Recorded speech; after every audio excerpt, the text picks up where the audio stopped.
dan Putra dan Roh Kudus. Amin. Saudari dan saudaraku yang dikasihi Tuhan, jumpa lagi dalam renungan Seminari Tinggi Santo Fransiskus Xaverius Ambon. Bersama saya, Frater Mario Rante Padang. Mother Teresa pernah berkata, "Love begins at home, and it's not how much we do, but how much love we put in the action." Artinya, cinta dimulai di rumah, dan itu bukan seberapa banyak yang kita lakukan, tetapi seberapa banyak cinta yang kita lakukan dalam tindakan itu. Rumah merupakan tempat yang pertama di mana kita mendapatkan cinta dan kasih sayang. Cinta dan kasih sayang itu kita dapatkan dari orang tua kita masing-masing. Setiap pembinaan pendidikan yang didapatkan itu tentunya tak lepas dari pendidikan agama maupun ajaran yang kita peluk, ajaran yang kita percayai, terlebih bagi kita umat Kristen, umat Katolik. Pendidikan itu menjadi satu dasar yang akan mengantarkan kita untuk mengenal siapa yang kita percayai, yakni Yesus Kristus sendiri. Sesama saudari dan saudaraku yang terkasih, firman Tuhan hari ini mengajarkan dan juga mengantarkan kita semua untuk melihat bagaimana Yesus yang hendak pergi ke Yerusalem.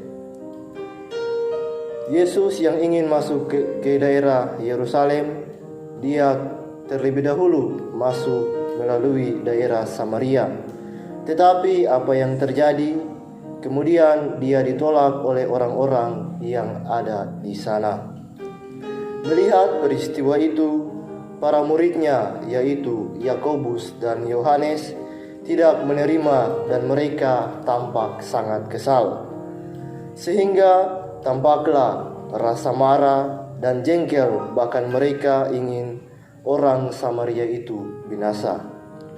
Yesus yang melihat tingkah laku mereka itu lalu menegur mereka, sebab yang dilakukan oleh murid Yesus itu tidak sejalan dengan apa yang diajarkan oleh Yesus. Yakobus dan Yohanes mungkin juga menjadi gambaran dari diri setiap kita. Jika ada orang yang membuat hati kita kesal, membuat kita merasa marah, tentu secara spontan kita menanggapinya dengan balasan yang sebagaimana tidak perlu kita lakukan. Sakit hati dibalas dengan sakit hati, amarah dibalas dengan amarah. Tentu hal ini tidak sesuai dengan ajaran Yesus yang mengajak kita untuk mendoakan, mengampuni dengan cinta, serta membuat semua yang merasa bagi kita itu sesuatu yang tidak baik itu kita perlu menanggapinya dengan ajaran-ajaran Yesus, yakni dengan penuh cinta dan juga dengan penuh pengampunan. Untuk melaksanakan perintah ajaran Yesus tentu tidaklah mudah, tetapi itulah yang seharusnya dan perlu kita lakukan sebagai murid Kristus yang sejati.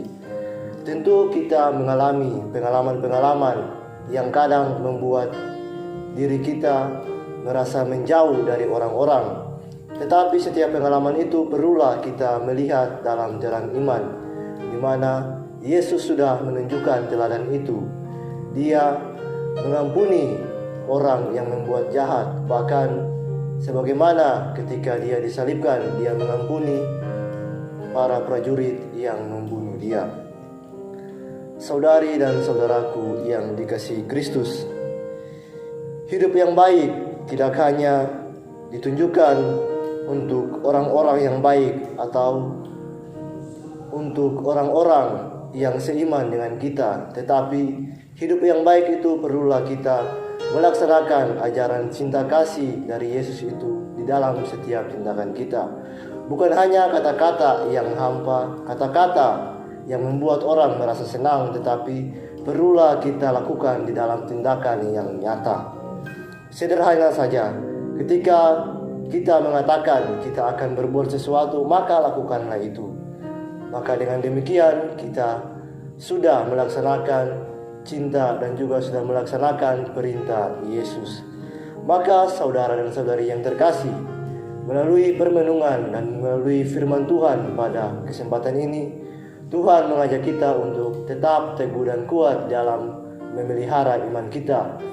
Terlebih di dalam masa kitab suci, di mana dengan tema-tema yang diberikan itu kita semakin dekat dan juga kita semakin melihat Tuhan lebih nyata, terlebih di dalam setiap dan tindakan kita. Semoga kita selalu diberkati oleh Allah yang Maha Cinta, Allah yang Maha Kasih, dan Allah yang Maha Pengampun. Semoga demikian. Dalam nama Bapa dan Putra dan Roh Kudus. Amin.